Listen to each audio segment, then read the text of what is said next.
আমরা কি এতগুলো বাংলাদেশ জাতীয়তাবাদী দলের নেতাকর্মীরা যারা অত্যাচার নির্যাতন সহ্য করেছে, এই যে ৬০ লক্ষ মানুষ বা তারও বেশি সংখ্যক মানুষ, আমরা কি ওই মোটরসাইকেল বহরের যারা তাদেরকে সুবিধা দেওয়ার জন্য এই অত্যাচার নির্যাতন সহ্য করেছি?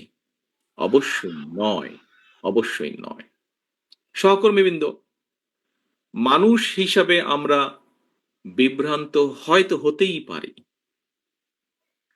কিন্তু যে পরিস্থিতির ভিতর দিয়ে আজকে এই মুহূর্তে আমরা যেখানে এসে দাঁড়িয়েছি, সহকর্মীবৃন্দ, আমি বিনীত হাতে আপনাদের কাছে করজোড়ে অনুরোধ করব, এই ঘর বা এই ঘরের বাইরে নয়, সমগ্র বাংলাদেশে শহীদ রাষ্ট্রপতি জিয়াউর রহমান এবং দেশনেত্রী বেগম খালেদা জিয়ার যত সৈনিক, যত কর্মী আছেন, আপনাদের কাছে বিনীতভাবে অনুরোধ করব, দয়া করে আপনারা ওই মোটরসাইকেল আলাদেরকে ভিড় করতে দেবেন না।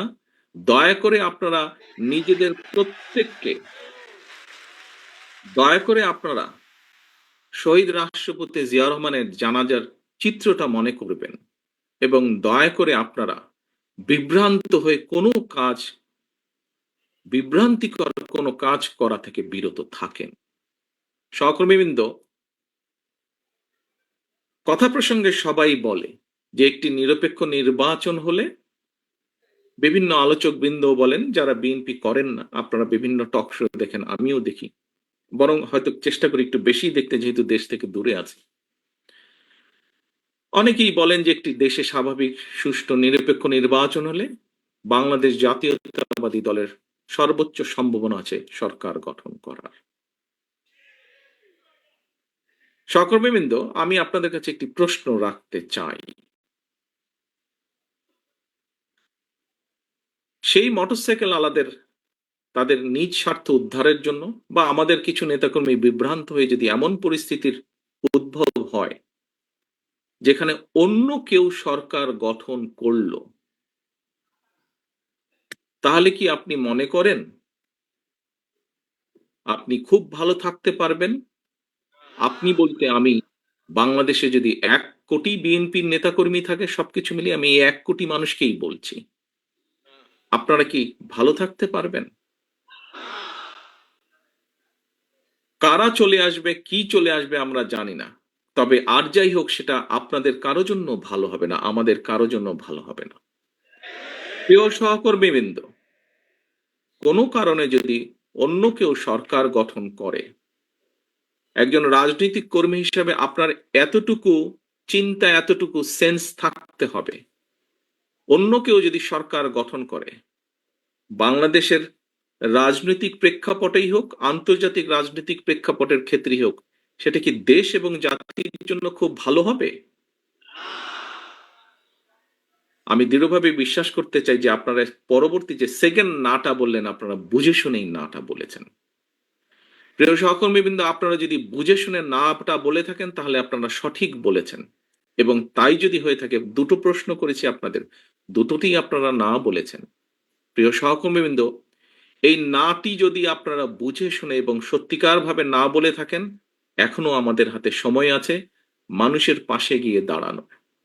এখনো আমাদের সময় আছে, এখনো আমাদের কাছে সময় আছে মানুষ যেভাবে চায় সেভাবে চলার জন্য। দিন শেষে কিন্তু রাজনৈতিক দল হিসাবে, রাজনৈতিক কর্মী হিসেবে যাই হোক, দিন শেষে কিন্তু আপনাকে ওই লোকটার কাছে, ওই মানুষটার কাছে, ওই ভোটারটার কাছে আপনাকে যেতে হবে। এটা তো বোঝেন নাকি? এটা তো বোঝেন। আমরা দুদিন আগে দুদিন আগে আমি একজন ব্যক্তির টক শো দেখছিলাম। উনি কথা প্রসঙ্গে বলছিলেন, সে আলোচক কথা প্রসঙ্গে বলছিলেন যে উনি এখনো ঠিক বুঝে উঠতে পারছেন না, যেই স্বৈরাচার পালিয়ে গিয়েছে তারা আবার মাথাচাড়া দেওয়ার চেষ্টা করছে।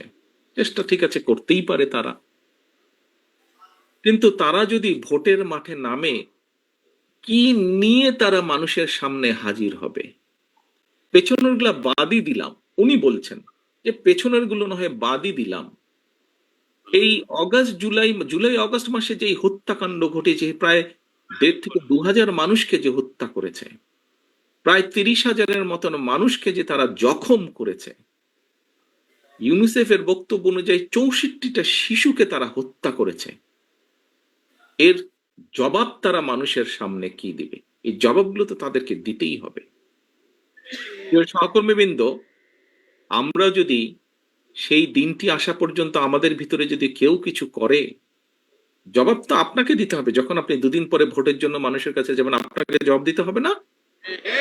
সে বলে, সে যদি বলে যে এই মিয়া তোমার ওই লোক এসে আমার সাথে এই ব্যবহার করেছে বা আমার প্রতি এই অন্যায় অবিচার করেছে তোমার দলের লোক এসে, আপনি কি জবাব, আপনি কি যদি তখন যদি শুধু জবাব দেন ভাই ওকে তো চিনি না, ও দলের কেউ না, তাতে কি হয়ে যাবে? তাতে তো হবে না।